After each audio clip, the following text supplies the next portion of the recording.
19장 말씀은 이스라엘 백성들이 하나님과 언약을 체결하기 위하여 준비하는 과정을 다루고 있는 본문입니다.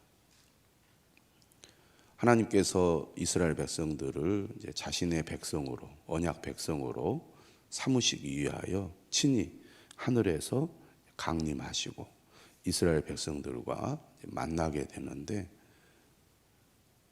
이스라엘 백성들이 하나님의 선택을 받고 부름을 받았지만 그렇다고 하나님을 그들이 함부로 대하거나 또 아무렇게나 자신들이 하나님 앞에 설 수 있는 것이 아니라는 것을 19장 말씀을 통해서 분명하게 보여주고 있습니다. 어떻게 보면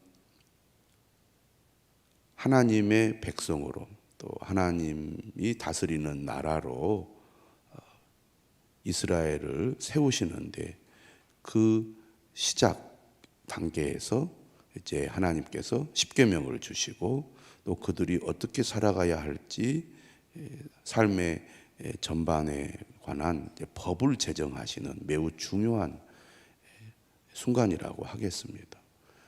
이스라엘 백성들은 어떤 백성들이고 이스라엘 백성들의 삶은 어떠해야 하며 그들을 다스리시는 하나님은 어떤 분이신가, 여기에 대해서 이스라엘 백성들이 분명히 알아야 한다는 겁니다.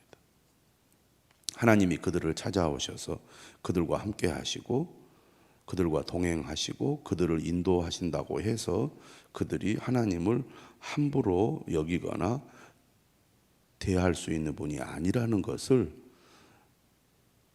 하나님 강림 과정에서 분명하게 보여주고 있습니다.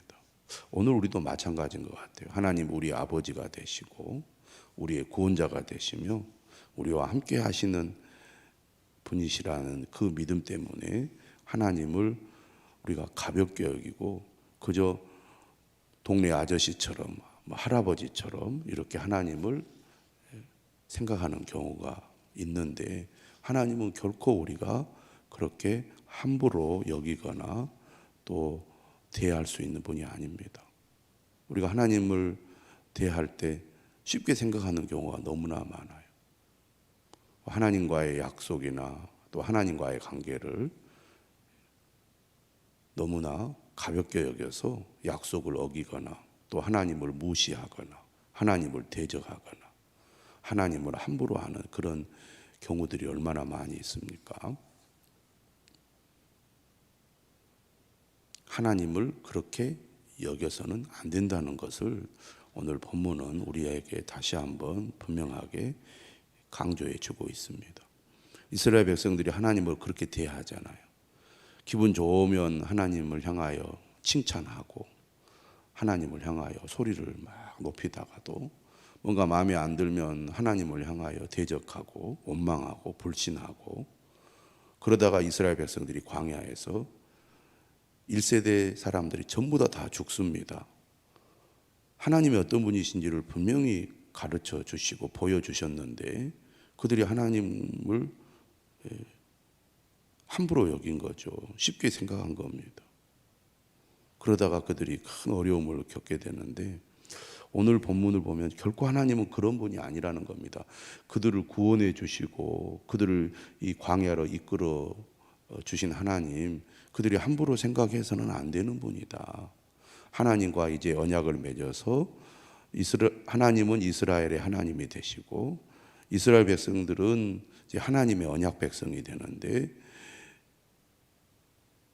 하나님은 이 세상 만물을 창조하시고 다스리시는 놀라운 분이실 뿐만 아니라 인간이 감히 하나님께 가까이 다가갈 수 없는 초월적이고 거룩하신 분이라는 것을 오늘 본문은 분명하게 보여주고 있습니다. 그렇기 때문에 하나님을 만나기 위해서 백성들은 무엇을 준비해야 되느냐?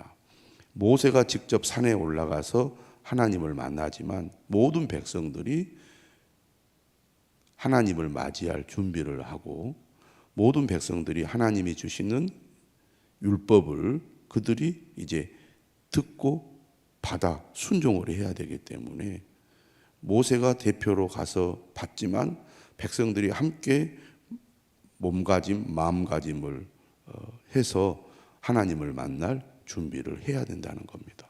14절, 15절에 보면 하나님을 만나기 위해서 백성들은 무엇보다도 자신을 성결하게 해야 된다. 이 말은 무슨 말이냐면 하나님은 거룩하신 분이라는 겁니다. 몸과 마음을 깨끗하게 해서 두렵고 떨리는 마음으로 하나님 앞에 서야 한다는 것이죠.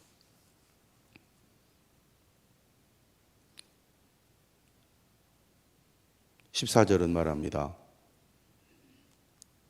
하나님의 명령을 받은 모세가 산에서 내려와서 백성에게 말하죠. 성결하게 하라. 그 지시에 백성들이 따릅니다. 어떻게 자신들을 성결하게 하느냐 하면 자기 옷을 빨았다고 했습니다. 그러니까 더러운 옷을 빨았다. 여기에는 이제 몸을 씻는 것이 포함되어 있다고 볼 수 있습니다. 부정한 것들을 다 제거하고 몸을 깨끗하게 하고 옷을 깨끗하게 해서 자신을 성결하게 하는 것이죠. 그리고 또 뭐라고 얘기하느냐면 준비하여 셋째 날을 기다리고 여인을 가까이 하지 말라. 나중이 아니죠. 곧 이제 하나님께서 주시는 율법을 보면 남자나 여자나 몸에서 이제 나오는 것들이 사람을 부정하게 한다고 여겼기 때문에 여인을 가까이 하지 말라고 합니다. 거룩하신 하나님 앞에 성결한 모습으로 서야 한다는 거죠. 하나님을 함부로 우습게 가볍게 대해서는 안 된다는 것입니다. 우리가 하나님을 경외한다는 것은 기본적으로 거룩하신 하나님 앞에 두렵고 떨림으로 선다는 것이고 우리가 감히 하나님 앞에 가까이 갈 수 없는 그런 존재인데 하나님의 긍휼을 우리가 입어서 하나님 앞에 서는 것을 말하는 거잖아요. 고대 사회에 일반 백성이 왕을 만나러 가는 것도 매우 두렵고 떨리는 일인데 이 세상 만물을 창조하신 거룩하신 하나님 앞에 선다는 거 얼마나 두렵고 떨리는 일입니까? 하나님이 어떤 존재인지를 알라는 얘기입니다. 드디어 셋째 날 아침에 성결한 마음과 몸으로 하나님을 만날 준비를 하는 백성들에게 드디어 하나님께서 임재하시는데 그 하나님은 초월적이고 거룩하시며 매우 두려운 존재로 하나님께서 강림을 하십니다. 우레와 번개와 빽빽한 구름이 산 위에 있고 나팔 소리가 매우 크게 들리니 진중에 있는 모든 백성이 다 떨더라. 이처럼 하나님은 두려운 존재입니다. 감히 접근할 수 없는, 감히 하나님 앞에 설 수 없는 그러한 분이라는 것이죠. 그러한 하나님께서 이스라엘 백성들을 만나기 위해서 지금 시내산이 있는 곳으로 하나님께서 내려오고 계시는 겁니다.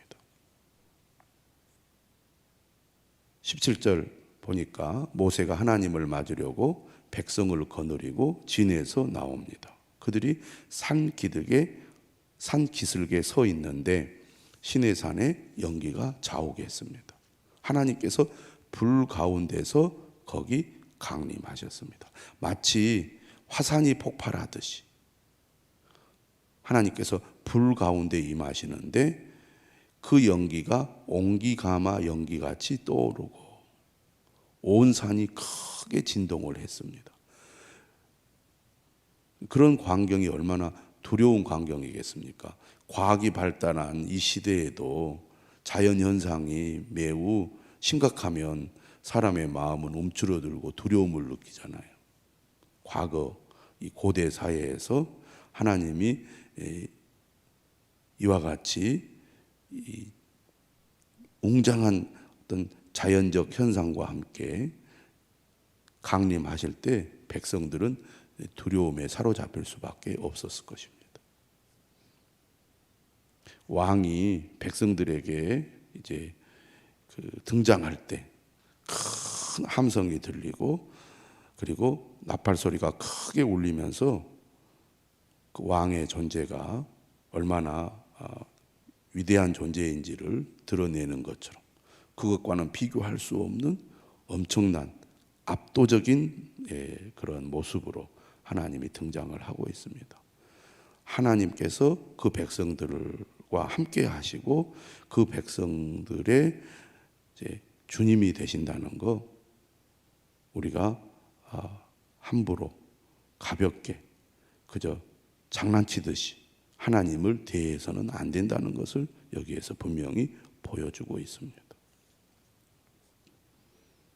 20절입니다. 여호와께서 시내 산 곧 그 산 꼭대기에 강림하시고 모세를 그리로 부르시니 모세가 올라가매. 드디어 이제 이스라엘 백성들의 대표로 모세가 하나님을 직접 대면하기 위해서 시내산에 올라갑니다. 거기에서 십계명과 모든 율법을 하나님으로부터 받게 되죠.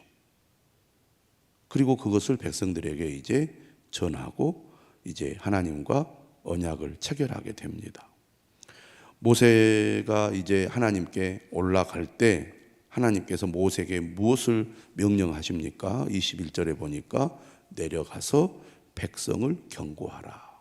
경고의 말씀을 하십니다. 왜 경고의 말씀을 하십니까? 백성이 밀고 들어와 나 여호와에게로 와서 보려고 하다가 많이 죽을까 하노라. 거룩하신 하나님을 직접 대면하면 살 사람이 아무도 없다는 겁니다. 그만큼 하나님은 거룩하시고 인간은 죄인이기 때문에 함부로 하나님 앞에 가까이 다가갈 수가 없다는 얘기예요. 그런데 어리석은 백성들이 하나님을 보려고 밀고 들어와서 하나님 앞에 가게 되면 살 사람이 없다는 것이죠. 그래서 경고하는 거예요. 어리석은 백성들이 경솔한 행동으로 함부로 하다가 죽임을 당할까 봐 하나님은 백성들을 강력하게 경고하게 하십니다. 가까이 해서는 안 된다는 거죠. 하나님이 그렇게 백성들이 함부로 다가갈 수 있는 분이 아니라는 얘기입니다. 22절에도 말씀하시죠. 또 여호와에게 가까이 하는 제사장들에게 그 몸을 성결히 하게 하라. 나 여호와가 그들을 칠까 하노라. 앞으로 이제 성막을 세우고 하나님께 나아가 제사를 집례하는 제사장들조차 하나님 앞에 함부로 할 수 없다는 겁니다. 하나님은 거룩하시기 때문에 하나님 앞에 설 제사장들 역시 자신의 몸을 성결하게 하는 것이 매우 중요하다는 얘기입니다. 23절입니다. 모세가 여호와께 아뢰되 주께서 우리에게 명령하여 이르시기를 산 주위에 경계를 세워 산을 거룩하게 하라 하셨사온즉 백성이 시내 산에 오르지 못하리이다. 하나님께서 이미 명령을 내리셨고 모세는 그 명령에 따라서 시내 산에 오르지 못하도록 이미 지시를 내렸다는 것입니다. 하나님이 임재하시는 곳이 거룩한 곳이 되는 거예요. 백성들이 함부로 하나님 앞에 다가갈 수 없는 것입니다. 이스라엘 백성들은 나중에 성막을 세우고 제사를 드리는데 감히 거룩하신 하나님 앞에 다가갈 수 없습니다. 그래서 누가 제사를 이제 집례를 합니까? 제사장들이 집례를 하죠. 또 하나님이 임재하시는 지성소 안에는 제사장들조차 함부로 들어갈 수가 없습니다. 대제사장만이 1년에 한 번 지성소 안으로 들어갈 수 있죠. 그것도 자신을 성결하게 한 다음에 자신을 살핀 후에야만 들어갈 수 있었습니다. 그만큼 하나님은 거룩하신 분이라는 겁니다. 백성들이 감히 가까이 갈 수도 없고 함부로 할 수 없는 초월적인 하나님, 거룩하신 하나님, 두려운 하나님이신 거죠. 그 하나님이 이스라엘 백성들을 다스리신다는 겁니다. 그들과 함께 하신다는 겁니다.